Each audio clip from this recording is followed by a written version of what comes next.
தேவையான அளவு தண்ணி சேர்த்துக்கலாம்.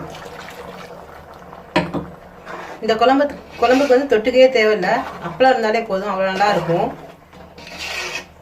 இப்போ நல்லா கொதிக்கிட்டோம், எண்ணெய் திரியிற வரைக்கும் வெயிட் பண்ணலாம். நல்லா கொதிச்சுட்டு இருக்கு. இப்போ பாயில் பண்ணி வச்சிருக்க எக் ஆட் பண்ணிக்கலாம்.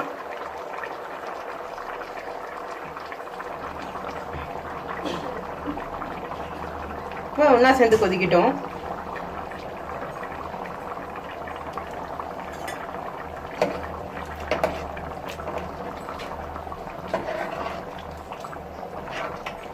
மூடி போட்டு வேக விட்டுடலாம்.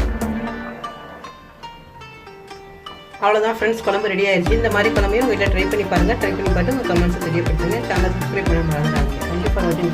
பாய்.